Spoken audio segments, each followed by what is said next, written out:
Now, if you're like me and you grew up watching sports before the salary cap era, you understand just how different things are now.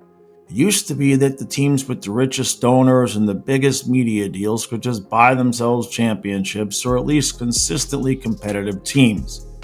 It made it difficult, if not impossible, for some of the smaller market teams to get good and stay good. Yeah, you had your occasional scrappy team make some noise, but in general, if your team's owner had a good year on Wall Street, they could buy up the best players and see you later. Now, ownership saw this and changed some things for multiple reasons, which we don't need to fully dive into here, other than to say uncontrolled rising salaries was going to be a problem for any league, as was expansion unless the playing field was leveled a bit. The reasons for each league's cap differed, and baseball kind of cheated the system with a luxury tax, but every solution involved one key tenet, the thing that could be counted on in any league's mind to make the cap work: player greed. Of course, the players would always put money first, right? And why wouldn't they?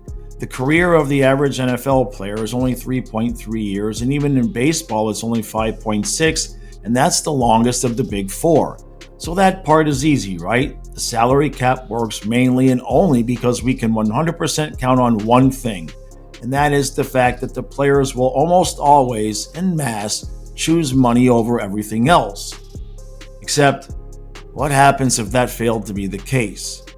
What would happen if, say, one group of guys got together and said, hey, why don't we all take less money than we can make elsewhere? What if, in some cases, much less money, all in the name of winning? Well, if that ever happened, the salary cap as we knew it would be broken, and thanks to the Florida Panthers, it now is. Now, Florida didn't win the first cup because players stayed for less money, but the second cup was greatly affected by guys like Reinhardt and especially Forsling taking way less than they could have gotten on the open market. Evan freaking Bouchard just got $10.5 million without even going to free agency, so what does that mean Forsling would have gotten?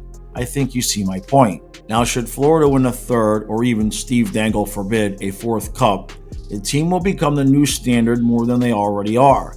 Yeah, teams are already trying to copy the Panthers' play style, but it won't be long until teams are trying to copy how Bill Zito built this team. Just ask John Tavares and Matthew Nyes, right? One by one, teams are going to point to Florida during negotiations with their own players and say, hey, are you greedy like Bouchard, or do you want to win like Forsling? And that tactic might work on some, especially teams that are close, and especially on teams that might have the chance to be the team that ends Florida's run. Now, will that be enough to build another super team like Florida? Maybe is the best we can say for now. You might get free agents to buy into coming to a place like, say, Montreal, who could be a beast soon. But the teams that pay guys like Rantanen and Marner huge deals are going to have more trouble than they did before, in my opinion, because it looks like the new currency, at least in the NHL, is the family dynamic, much more than the old outdated model of buy it and they will come. Heck, Florida has managed to do all this while also taking care of younger players like Lundell and Luosterainen and getting assets in return for AHL guys who look ready but won't find playing time on the team. Spencer Knight gets a chance to be a full-time starter. Justin Sordiff gets a real chance to be on a really good NHL team. So even the guys that leave get treated like family, treated well.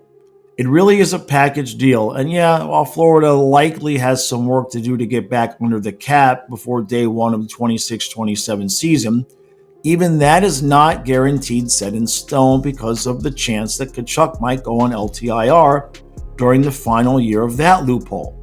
And even if that doesn't happen, the Panthers have utterly and completely broken the cap system as it was intended to work, because once you eliminate player greed, the cap simply crumbles under its own weight, because that's the only thing holding it up. The players desire to be paid more than they desire winning, and at least in Florida, that is no longer the case.